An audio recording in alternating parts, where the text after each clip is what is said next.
Quero convidar você a abrir sua Bíblia em 1 Coríntios 6. Domingo passado, nós vimos e você, esta semana, refletiu, ruminou, ou pelo menos é o que Deus esperava que você tivesse feito, ruminasse.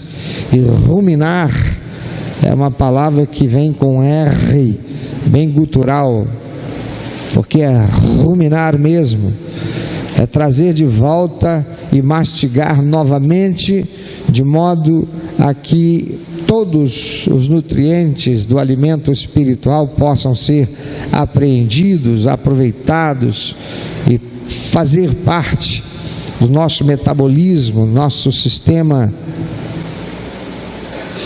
de vida. 1 Coríntios capítulo 6, a partir do versículo 9.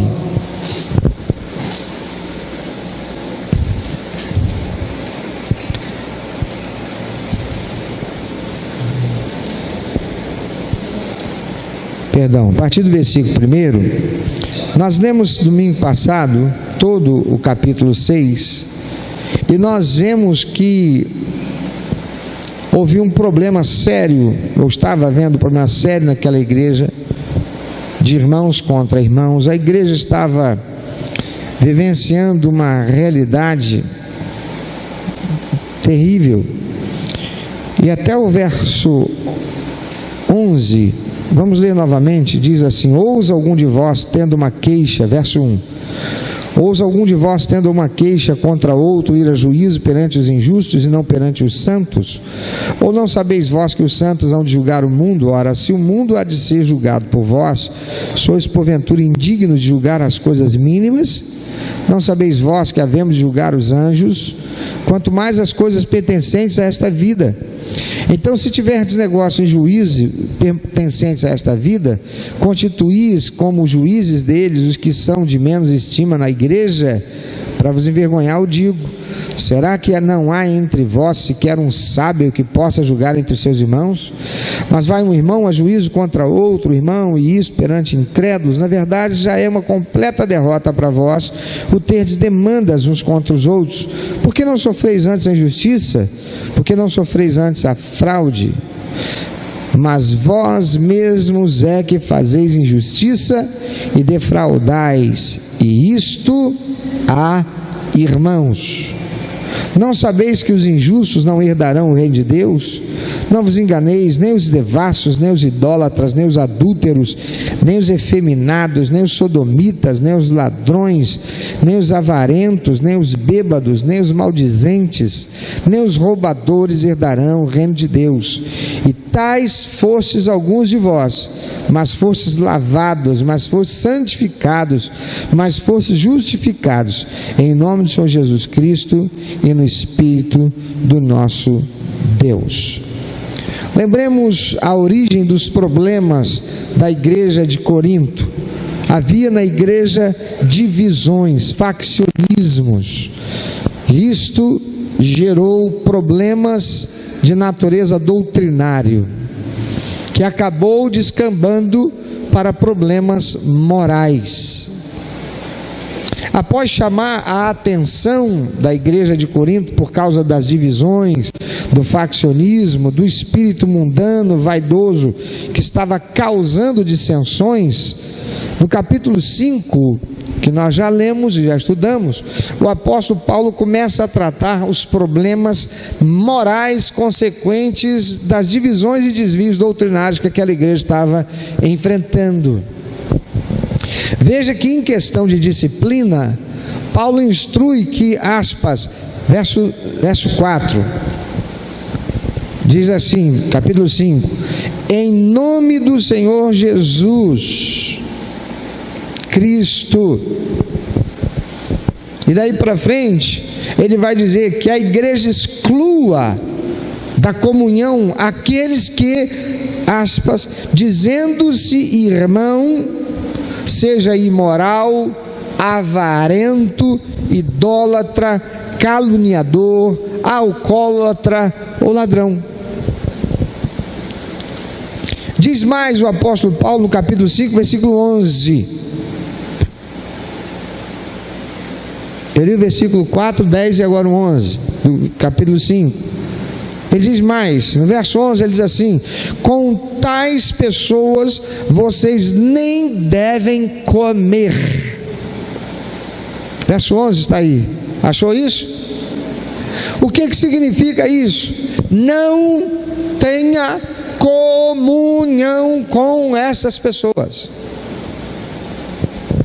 Ele diz mais, obedecendo assim ao que foi instruído pelo Senhor Jesus em Mateus 18, 17.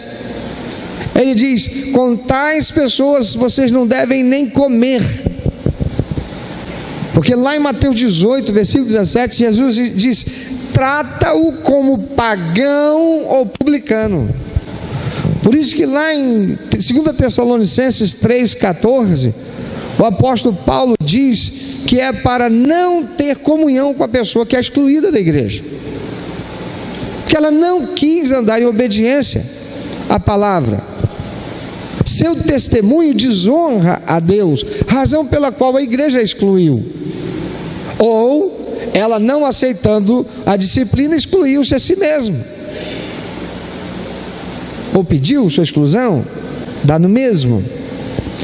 Depois o apóstolo Paulo, ele censura o litígio entre irmãos e instrui que, aspas, capítulo 6, versículo 9, os injustos não herdarão o reino de Deus. A palavra injustos aí é a palavra grega adikos, que quer dizer aquele que lida fraudulentamente com os outros, enganoso, aquele que viola a justiça. De que justiça está se falando? Palavra de Deus. O apóstolo Paulo então apresenta uma relação de pessoas em situação que os impedirá de receber a herança do reino de Deus por serem, aspas, injustos, como ele diz, os quais estavam naquela igreja e eram membros da igreja. Veja o que diz verso 9: não sabeis que os injustos não herdarão o reino de Deus? Não vos enganeis, nem os devassos ou impuros, nem os idólatras, nem os adúlteros, nem os efeminados.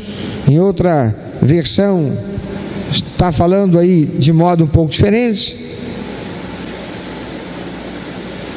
Nem os sodomitas, nem os ladrões, verso 10, nem os avarentos, nem os bêbados, nem os maldizentes, nem os roubadores herdarão o reino de Deus. Observa que o apóstolo Paulo, ele está instruindo a que não se tenha comunhão com estes. Quando você vai para o capítulo 5, volta um pouco antes, no verso 9 ele diz assim: já por carta vos escrevi que não vos comunicasseis com os que se prostituem. Com isto não me referia à comunicação em geral, com os devassos desse mundo, ou com os avarentos, ou com roubadores, ou com os idólatras, porque então vos seria necessário sair do mundo. Mas agora vos escrevo que não vos comuniqueis com aquele que, dizendo-se irmão, for devasso, avarento, idólatra, maldizente, beberrão, roubador, com esse tal nem comais. Paulo está dizendo: aquele que diz que é crente, mas está vivendo de forma contrária ao que a palavra de Deus estabeleceu, nem coma com ele.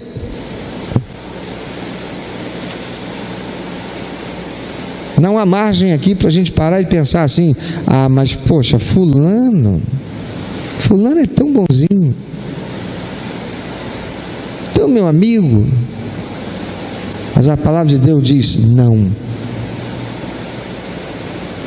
E Paulo não está falando em nome dele, ele diz em nome do Senhor Jesus. Verso 4 do capítulo 5: congregados vós e o meu espírito pelo poder de nosso Senhor Jesus, seja entregue a Satanás para a destruição da carne, para que o espírito seja salvo no dia do Senhor Jesus. Ele diz: exclua essa pessoa para que no mundo sujeito à opressão de Satanás possa se converter arrependida e possa ser salvo.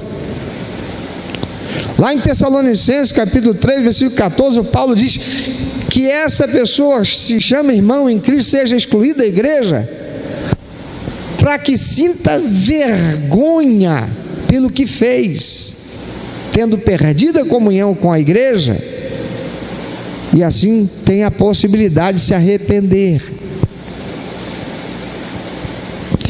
O apóstolo Paulo então apresenta uma relação dessas pessoas, lá no verso 9 do capítulo 6. Ele fala os impuros ou injustos, perdão, os impuros ou os devassos, como algumas versões trazem. Quem são os impuros? O que essa palavra no grego aí quer dizer? Quem são essas pessoas às quais Paulo está se referindo? Devemos nos lembrar que precisa se olhar o contexto de quem é que Paulo estava falando. Os impuros, ou esses devassos, são aqueles que cometem pecados sexuais.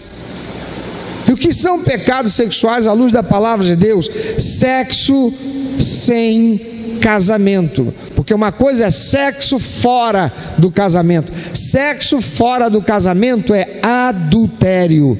O cara é casado, ele vai e pratica sexo fora do casamento, então isso é adultério. Sexo sem casamento é pessoas que não casaram e estão praticando sexo, porque o sexo foi feito para casamento. Viu Deus que não era bom que o homem estivesse só, fez para ele uma adjutora que lhe fosse idônea. E Deus colocou no homem e na mulher a capacidade, depois daquela cirurgia que Deus faz quando o homem é adormecido, Deus constrói o corpo da mulher preparado para receber o do homem, e cuida de que no corpo do homem haja aquilo que vá completar a mulher.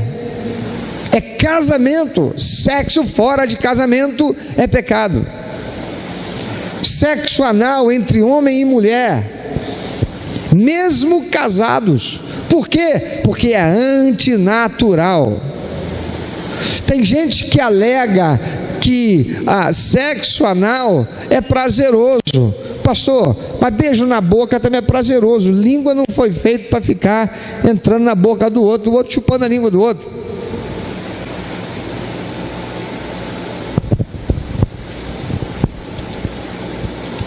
A boca foi feita para quê? Fala aí. Comer. Só isso? Beber. Falar. Então a boca tem mais de uma função. E o ânus?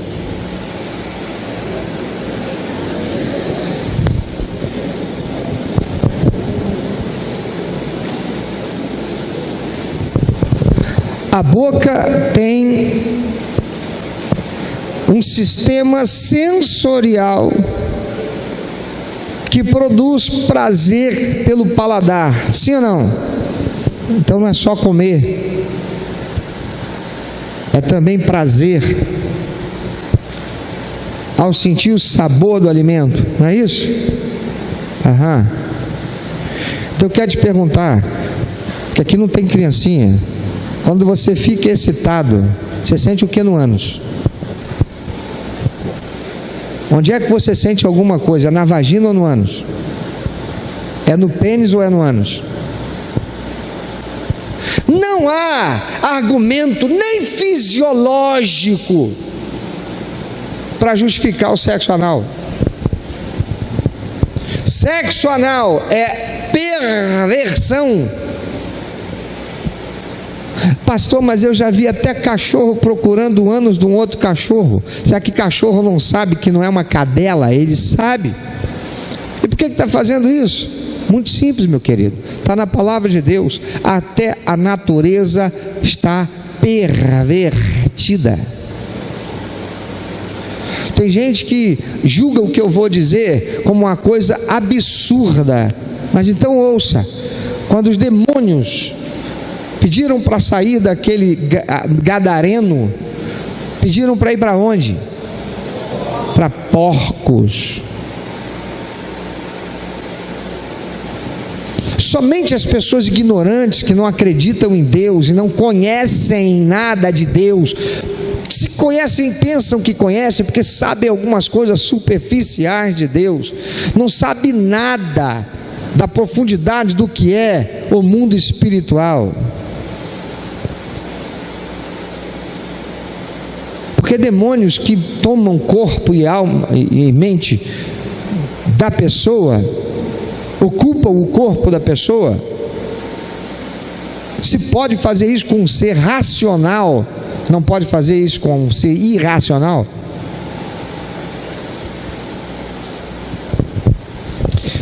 Sexo anal é impureza, é pecado, seja entre marido e mulher. É perversão. Por que é que quer sentir prazer no sexo anal se o sexo vaginal foi feito por Deus com todos os recursos para produzir o prazer ao seu ápice, enquanto no anal não?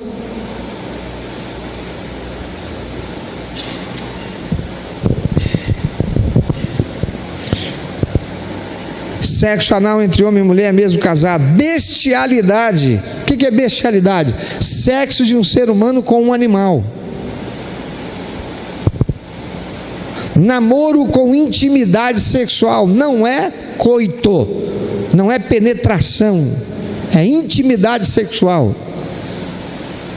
Eu fui líder de juventude numa determinada igreja batista, e uma moça noiva engravidou do noivo sem ter penetração. Deixa eu avisar para você, menina,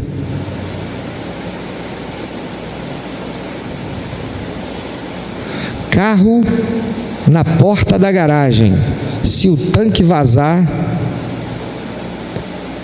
entra dentro da garagem. Você entendeu o recado? Engravidou sem ter penetração, ficou só no roça-roça. Intimidade sexual, ainda que sem penetração, é impureza, é pecado. Interessante que Noé toma um porre.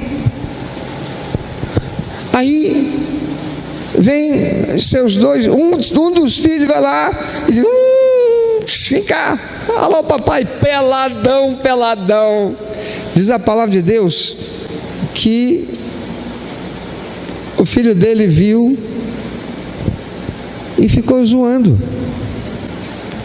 Mas não é só por ele estar nu, é porque ele estava bêbado. Você já viu um bêbado? Tem bêbado que fica surumbático, chora,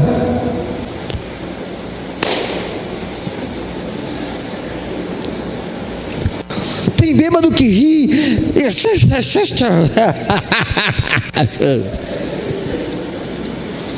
Não é assim? Bêbado é uma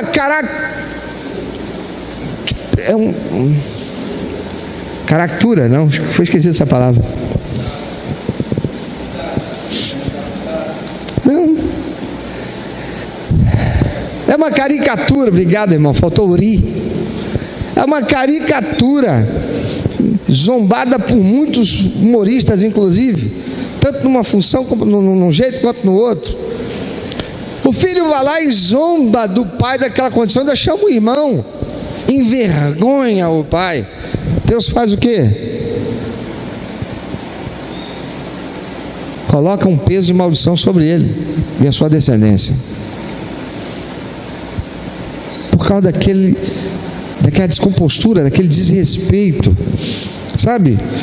Namoro com intimidade sexual, mesmo sem penetração, é isso. uma desonra, porque teu corpo, a minha filha pequenininha, quem dava banho nela era eu, quem lavava as coisinhas dela era eu, mas ela já tem 8 aninhos e eu já não dou mais banho nela, ela já toma banho sozinha, porque daqui a pouquinho ela vai ter 10, vai ter 9, vai ter 10, vai menstruar. Tem meninas que menstruam até com 10 anos, tem meninas que menstruam com 9 anos de idade, tem meninas com 9 aninhos já tem um botãozinho, já começam a ter certas sensações, e mesmo sendo pai, não é producente que eu continue tendo essa intimidade com a minha filhinha. Por quê? Porque eu posso aloprar e querer praticar pedofilia com a minha filha? Não, porque já deixa de ser algo moral para se tornar imoral, mesmo sendo eu o pai dela. Porque o corpinho dela será para aquele que um dia pagar o preço de tê-la como sua mulher, casando com ela. O corpo dele e o corpo dela serão um para o outro. Não é para mim, eu sou pai, jamais serei marido. Nem eu tenho direito. Por que é que o namorado vai ter? É desonra, é imoral, é impureza. Masturbação. Mas por que masturbação, pastor?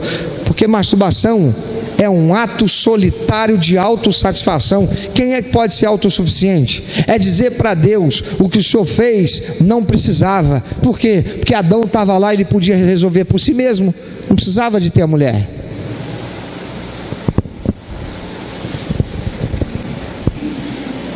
Porque cá para nós, a mulher quando engravida, tem mulher que fica 9 meses, o cara fica lá chupando o dedo. Não precisava de ter mulher, mas Deus fez a mulher porque não era bom que o homem estivesse só. Prostituição. Lá no templo de Afrodite em Corinto, a prostituição fazia parte do culto. Prostituição é sexo em troca de algo, seja dinheiro, seja roupa, seja um calçado, seja alimento ou outra coisa qualquer. Isso tudo é impureza. Paulo diz: os impuros não herdarão o reino dos céus. Você já parou para pensar que dentro daquela igreja tinha todo esse tipo de coisa? Irmão, fala aí, as igrejas de hoje são diferentes da igreja de Corinto? Quantas vezes existe esse tipo de pecado dentro da igreja? Tem crente que sabe, não faz nada, não confronta. O problema não é meu, isso é problema dela. E não se lembra que por causa de Acã tomaram uma coça, morreram vários, depois de terem sido vitoriosos contra Jericó, agora apanham por causa de Ai, uma cidadezinha pequenininha, porque tinha pecado de um lá dentro. E Paulo vai dizer que um pouquinho de fermento leveda. Verso 7 do capítulo 5: expurgai. Sabe o que é expurgar? Joga fora o fermento velho, para que sejais massa nova, assim como pois sois sem fermento. E no verso 6 ele diz: não é boa a vossa jactância, a sua vaidade. Não sabeis que um pouco de fermento leveda a massa toda? Eu sei que tem um pecado ali de imoralidade, impureza, mas eu não faço nada. Eu acho aquilo, 2018, né? E outra coisa, cada um vai dar conta de si, porque a salvação é individual. Quanta desculpa desgraçada Satanás coloca na boca de crente, usando palavra de Deus deturpada, igualzinho ele fez com Jesus lá no alto daquele templo. Pula daqui, porque está escrito: aos teus anjos dará ordem a teu respeito, para que não tropeces com o pé em pedra. Ainda hoje, Satanás está colocando na boca de muito crente a desculpa que para ele é certa e bíblica, para não fazer o que é certo, que Deus já estabeleceu. A salvação é individual, cada um vai dar conta de si. Eu tenho nada que ver com o irmãozinho lá, está em pecado, problema dele, não é não. Você assumiu um pacto de membresia, você assumiu um compromisso com Deus de cuidar do corpo de Cristo. Não é sair falando, deixa eu te falar uma coisa, sabe a Fernandinha? Ela e o nem te conto, é um pecado lá e um pecado aqui. Não, Mateus 18:15, vai até ela e chama a atenção. Não ouviu? Leva 2 ou anda contigo. Não ouviu? Pastor Cláudio. É isso aí. Ele diz: idólatras. Quem eram os idólatras? Aqueles que reverenciavam, de alguma maneira, se envolviam com coisas relacionadas a ídolos. E hoje em dia, é enorme a quantidade de crentes que idolatram cantores, grupos musicais e cantores gospel, artistas de TV e até pastores famosos. Eu canso de ouvir em rádio e às vezes em televisão e até no YouTube os artistas gospel, os pastores gospel, cantores dizendo: meus fãs. Como é que é isso, cara? Pastor tem fã? Você sabe o que é fã? É de fanático. Você é fanático por alguém. Você é fanático pelo pastor Cláudio Barroso. Está repreendido, está solto em nome de Jesus. Não está amarrado coisa nenhuma. Vai embora. Idolatria. Mas tem crente idolatrando o seu próprio carro. Tem crente idolatrando a sua casa. Tem crente idolatrando o programa de TV, artista, pastores. E naquela igreja tinha um monte de idólatras. Adúlteros. Quem são os adúlteros? Aqueles que violam a santidade do casamento. Traição, sexo com pessoas fora do casamento. Ei! Você casou, qual é a boca que você deve beijar? Qual é? Está em dúvida, irmão? Vou te dar um tempo. Cri.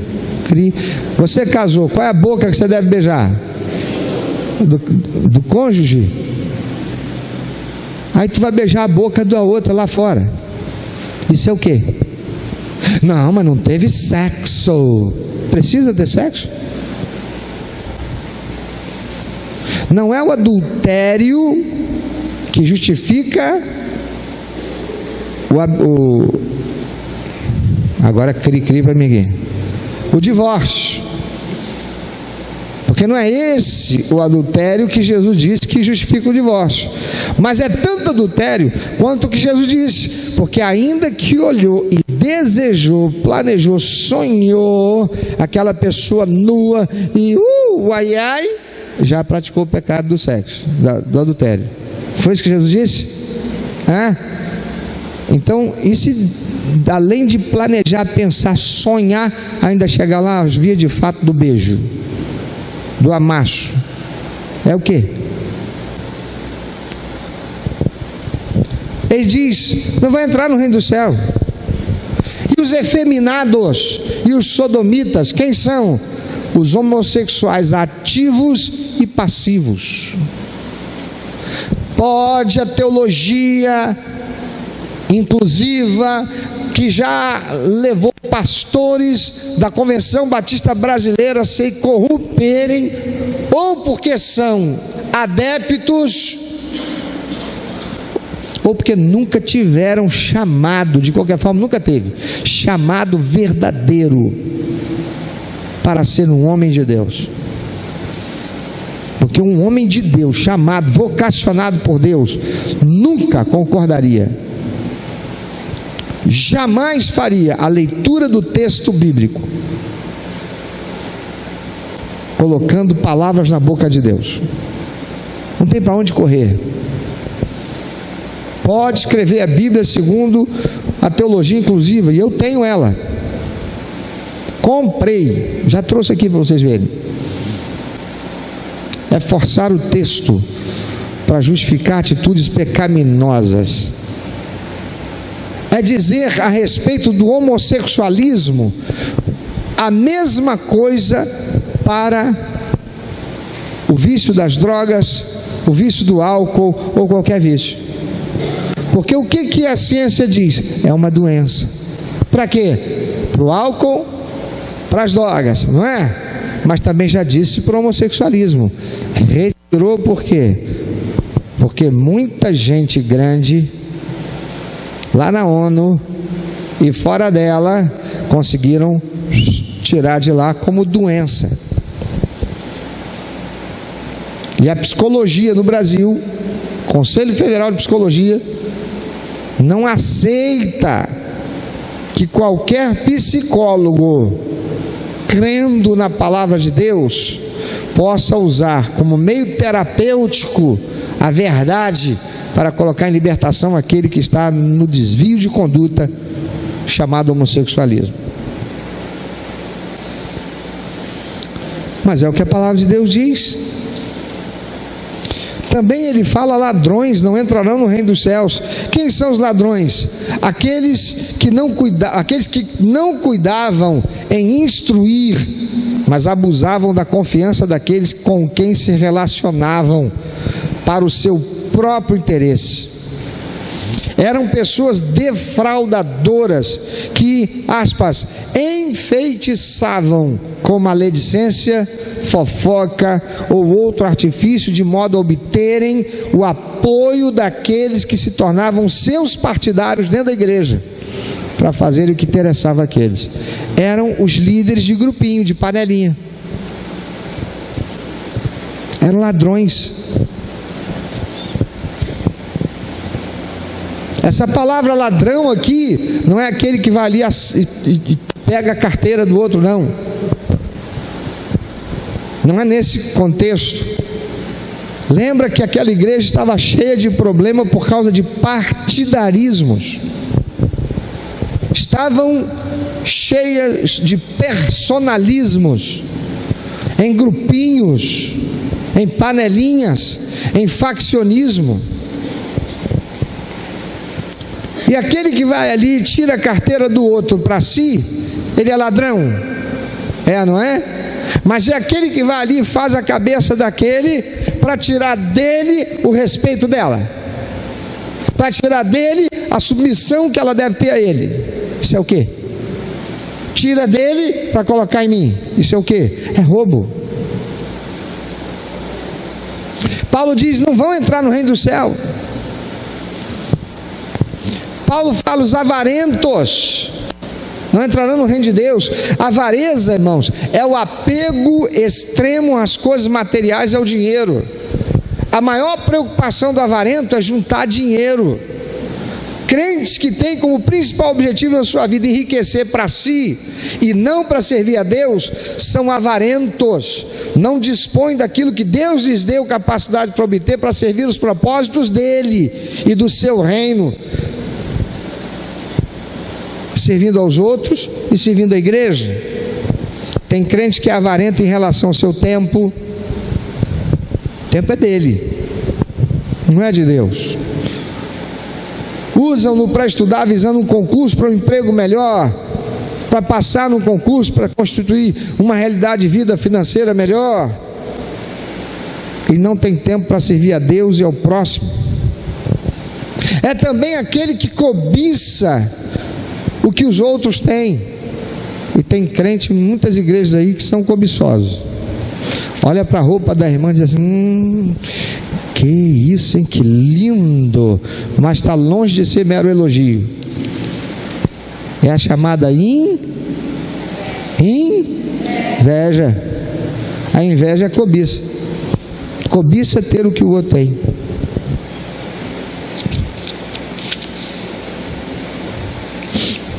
Paulo fala: os bêbados não entrarão no reino dos céus. Quem são os bêbados que não entrarão no reino de Deus?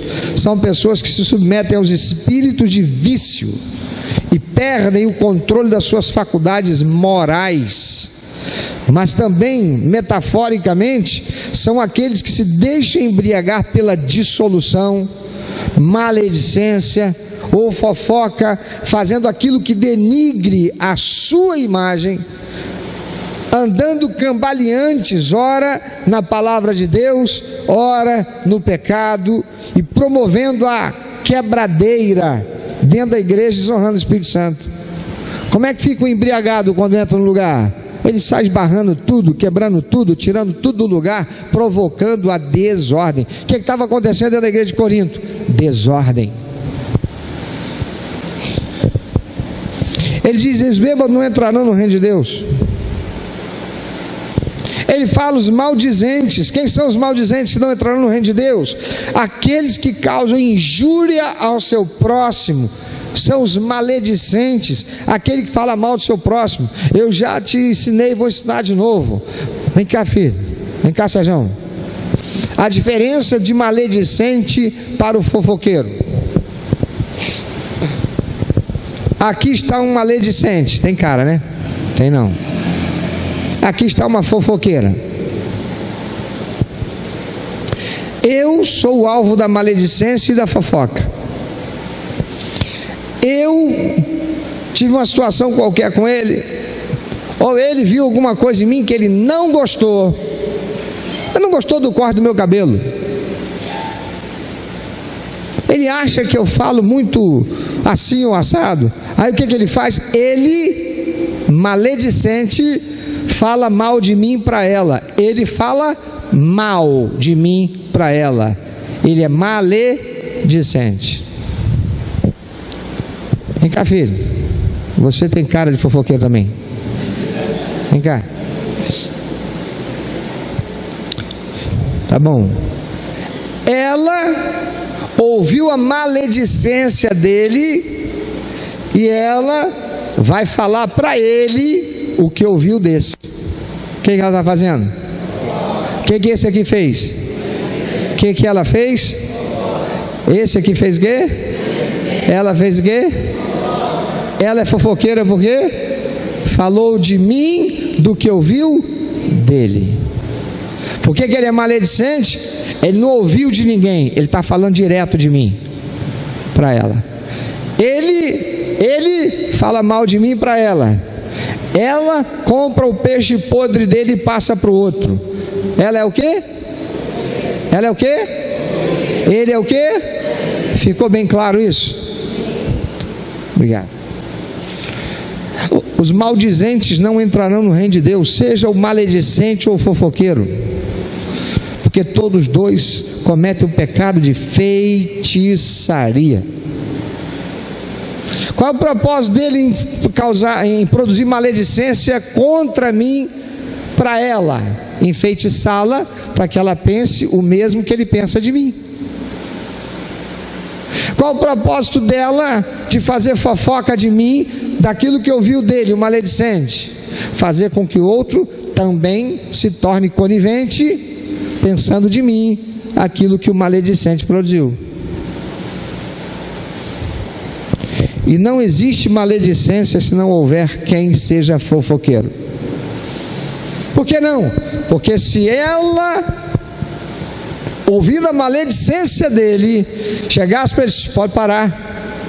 Você foi lá praticar Mateus 18:15 com ele?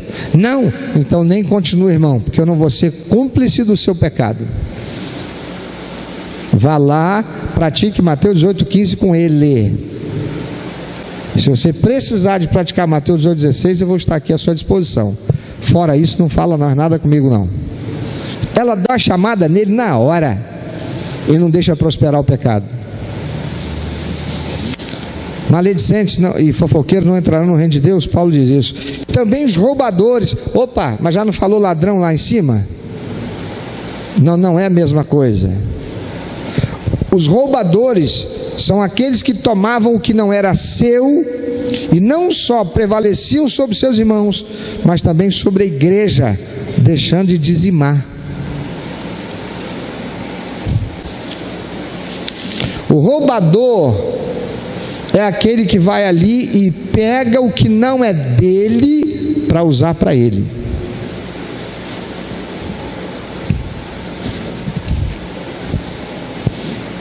E Paulo diz: não entrarão no reino de Deus. No versículo 11, o apóstolo Paulo inicia afirmando que havia alguns membros daquela igreja que eram exatamente assim. Eles eram impuros, idólatras, adúlteros, efeminados, ladrões, avarentos, bêbados, maldizentes, roubadores. Olha o que ele diz no verso 11: e tais fostes alguns de vós. O que ele quer dizer isso? Quando vocês vieram do mundo, vocês vieram com esses pecados. Vocês eram assim. Por que continua desse jeito? Vocês tinham esses pecados. Por que vocês deixaram esse pecado voltar? E tais fostes alguns de vós, mas fostes lavados, fostes santificados. Paulo diz que havia alguns membros naquela igreja que eram desse jeito, como são aqueles lá fora sem Jesus, aqueles não convertidos. Porém a igreja não é assim, e que ela precisava se submeter a uma nova conduta, porque eles, os crentes de Corinto, assim como nós, os crentes, fomos, diz ele, lavados no sangue de Jesus Cristo, que pagou o preço de remissão dos nossos pecados. Ele diz: vocês foram santificados, ou seja, tornados separados e exclusivos para Deus. Vocês tiveram o pecado de vocês expurgado, lavados, vocês foram no sangue de Cristo. Vocês foram por isso mesmo santificados, tornados santos e exclusivos para Deus, por aquele sacrifício vicário de Cristo. Vocês foram justificados, ou seja, vocês foram tornados justos em nome do Senhor Jesus e pelo Espírito do nosso Deus. 3 aspectos de uma só experiência vivida por aqueles que verdadeiramente receberam Jesus Cristo como seu único, eterno, suficiente Salvador. Isso se chama conversão, que, portanto, não cabendo mais esses pecados. Meu irmão, se você encontra um crente que está nesse pecado, algum desses pecados, ele está arriscado do reino de Deus, ainda que seja membro de uma igreja. E você sabe o que está acontecendo em nossos dias? Se uma igreja como a nossa, que diz: eu quero ser um cristão autêntico, viver isso aqui, a palavra de Deus, tal como está aqui, sendo chamada a atenção aquela igreja de Corinto, ele é excluído da igreja dessa. Ali fora tem 500 igrejas para receber ele por aclamação, nem entra em contato com a gente para saber se saiu daqui em disciplina. Aí eu te pergunto: por que é que o Rio de Janeiro, Baixada Fluminense e o Brasil está sofrendo tudo o que está sofrendo, cuja raiz é a corrupção? Porque a corrupção começa dentro da igreja. Essa é a razão de eu insistentemente dizer que tudo que nós estamos sofrendo nesse país, a culpa, a responsabilidade é, em primeiro lugar, dos púlpitos das igrejas, que não estão pregando a palavra de Deus, não estão pregando assim diz o Senhor, para pregar uma mensagem assim diz o que você quer ouvir, para sair daqui inchado, como quem sai de um filme no cinema, se sentindo cara, porque viu lá o Rambo detonando tudo, o Duro de Matar acabando com tudo, e sai de lá o cara para enfrentar a vida numa mensagem de autoajuda desprovida de verdade espiritual e moral. E o Brasil está desse jeito. É tanto eu profetizo sobre a tua vida ao longo de pelo menos os últimos 20 anos, e eu profetizo sobre a sua vida. Não mudou o Belfor Roxo, a Baixada Fluminense e nem o Brasil, tornou ele pior, porque era tudo mentira.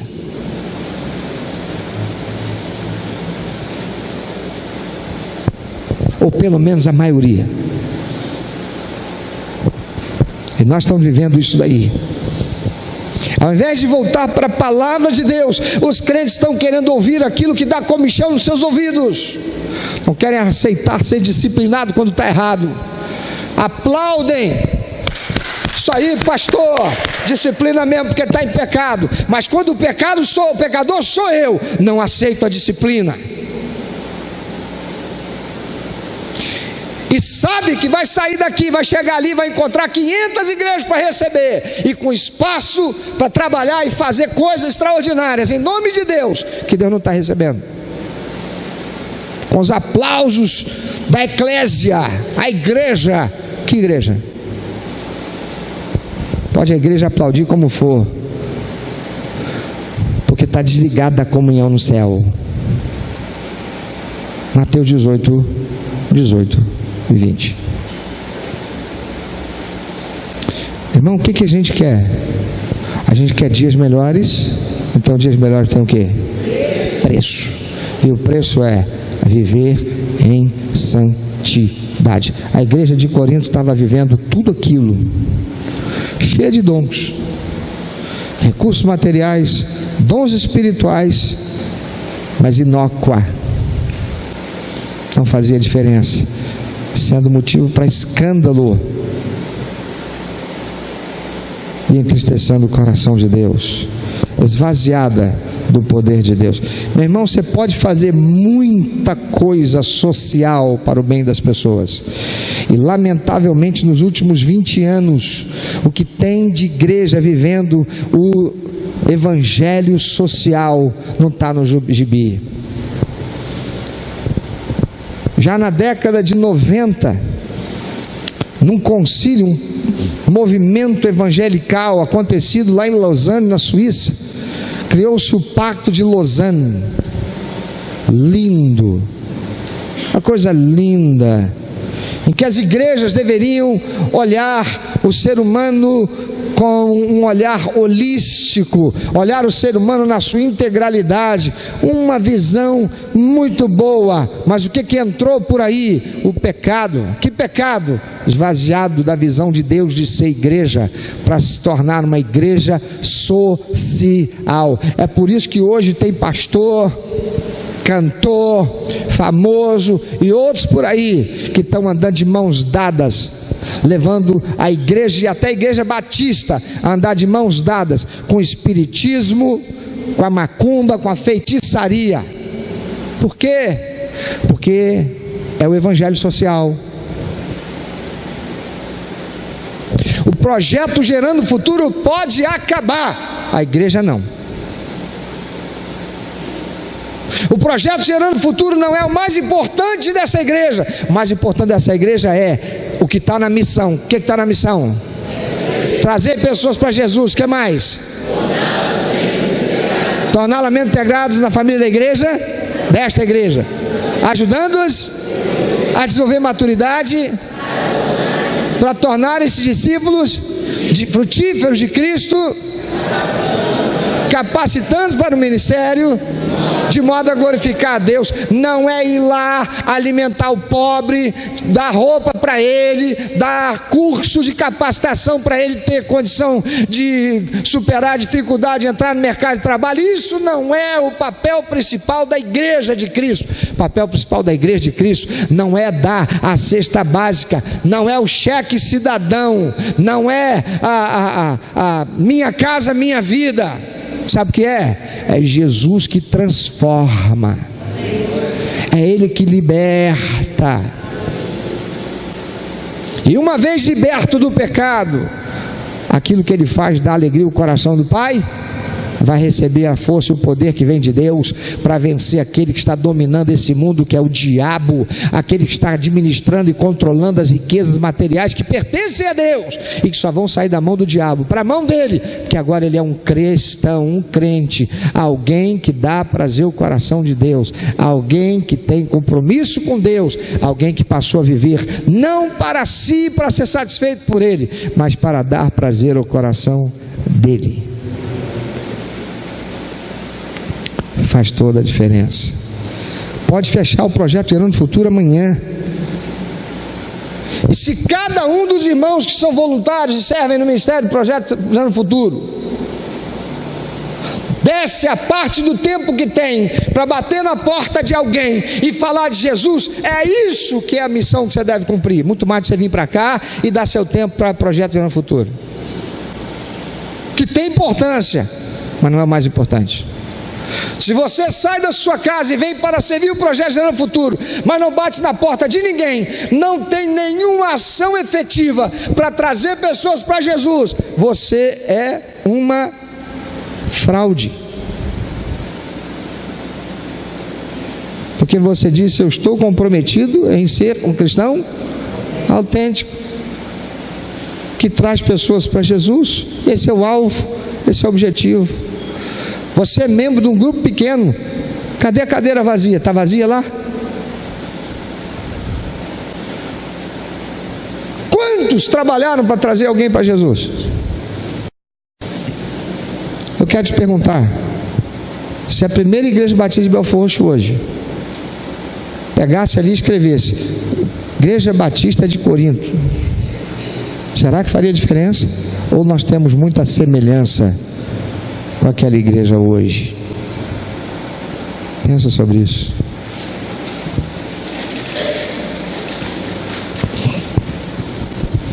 Meu irmão, minha irmã, quantos problemas de relacionamento conjugal porque não se está vivendo a palavra de Deus.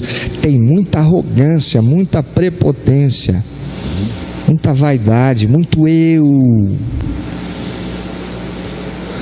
frustrações do que eu não tenho, do que eu quero.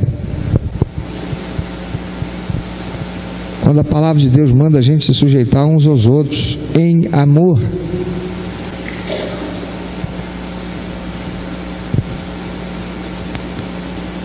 Será que no mundo espiritual, nossa igreja, eu não estou afirmando, é uma pergunta para a gente refletir, será que no mundo espiritual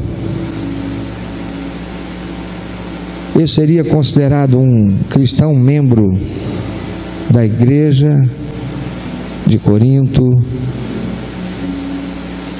Se Paulo estivesse falando para você hoje, para mim, estaria em ordem eu me senti membro da igreja de Corinto, porque eu sei dos erros que acontecem na igreja e eu não faço a minha parte, que eu comprometi fazer. Praticar Mateus 18, 15 a 20.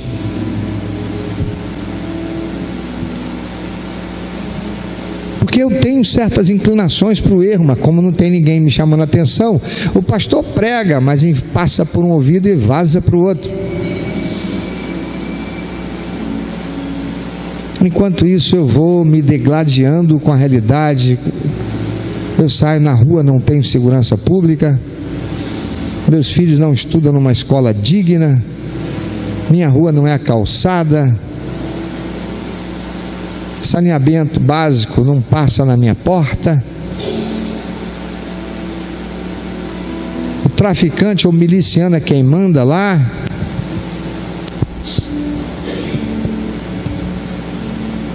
E eu continuo colocando a culpa no político, porque tudo quanto é político é corrupto.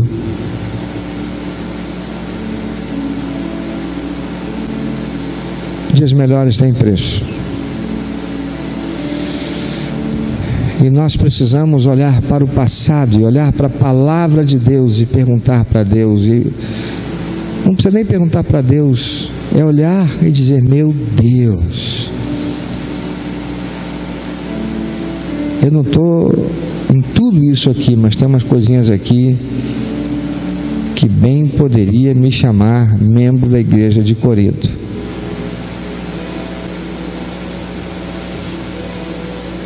Porque até aqui eu tenho me deixado levar, eu sei a verdade, mas eu tenho preferido acreditar na mentira de Satanás, que eu posso continuar tendo essa intimidade sexual no meu namoro. Ninguém está vendo. Eu sei que Deus é onisciente, eu chamo Ele de mentiroso, mas ninguém está vendo. Eu prefiro acreditar, eu prefiro esquecer. Mais fácil ser seduzido por Satanás do que pagar o preço de dizer não para a inclinação da carne e a tentação do diabo. Porque o maior preço já foi pago por Jesus naquela cruz. E eu disse que me arrependi dos meus pecados e recebi a Ele como meu Salvador e Senhor. Eu disse que reconheci a preciosidade,